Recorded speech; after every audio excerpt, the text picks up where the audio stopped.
Mark chapter 5. On the other side of the sea they arrived in the region of the Gerasenes. As soon as Jesus got out of the boat, he was met by a man with an unclean spirit who was coming from the tombs. This man had been living in the tombs and could no longer be restrained even with chains. Though he was often bound with chains and shackles, he had broken the chains and shattered the shackles. Now there was no one with the strength to subdue him. Night and day in the tombs and in the mountains he kept crying out and cutting himself with stones. When the man saw Jesus from a distance, he ran and fell on his knees before him, and he shouted in a loud voice, "What do you want with me, Jesus, Son of the Most High God? I beg you before God not to torture me." For Jesus had already declared, "Come out of this man, you unclean spirit." "What is your name?" Jesus asked. "My name is Legion," he replied, "for we are many." And he begged Jesus repeatedly not to send them out of that region. There on the nearby hillside, a large herd of pigs was feeding. So the demons begged Jesus, "Send us into the pigs, so that we may enter them." He gave them permission, and the unclean spirits came out and went into the pigs, and the herd of about 2,000 rushed down the steep bank into the sea and drowned in the water. Those tending the pigs ran off and reported this in the town and countryside, and the people went out to see what had happened. When they came to Jesus, they saw the man who had been possessed by the legion of demons, sitting there, clothed in his right mind, and they were afraid. Those who had seen it described what had happened to the demon-possessed man and also to the pigs, and the people began to beg Jesus to leave their region. As he was getting into the boat, the man who had been possessed by the demons begged to go with him, but Jesus would not allow him.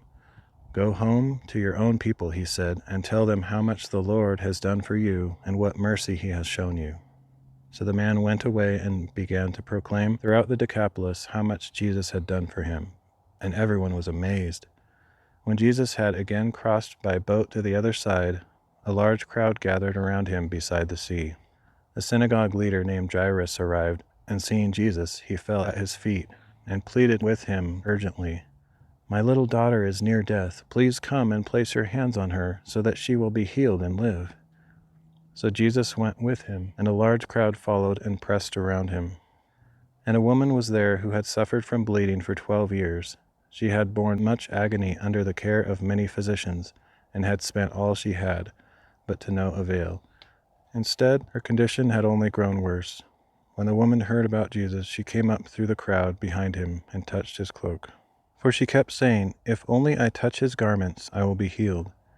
Immediately her bleeding stopped, and she sensed in her body that she was healed of her affliction. At once Jesus was aware that power had gone out from him. Turning to the crowd, he asked, "Who touched my garments?" His disciples answered, "You can see the crowd pressing in on you, and yet you ask, 'Who touched me?'" But he kept looking around to see who had done this. Then the woman, knowing what had happened to her, came and fell down before him, trembling in fear, and she told him the whole truth. "Daughter," said Jesus, "your faith has healed you. Go in peace and be free of your affliction." While he was still speaking, messengers from the house of Jairus arrived and said, "Your daughter is dead. Why bother the teacher anymore?" But Jesus overheard their conversation and said to Jairus, "Do not be afraid, just believe." And he did not allow anyone to accompany him except Peter, James, and John, the brother of James. When they arrived at the house of the synagogue leader, Jesus saw the commotion and the people weeping and wailing loudly. He went inside and asked, "Why all this commotion and weeping? The child is not dead, but asleep." And they laughed at him. After he had put them all outside, he took the child's father and mother and his own companions and went in to see the child.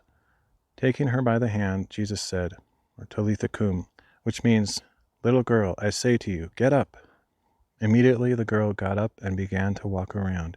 She was 12 years old, and at once they were utterly astounded. Then Jesus gave strict orders that no one should know about this, and he told them to give her something to eat.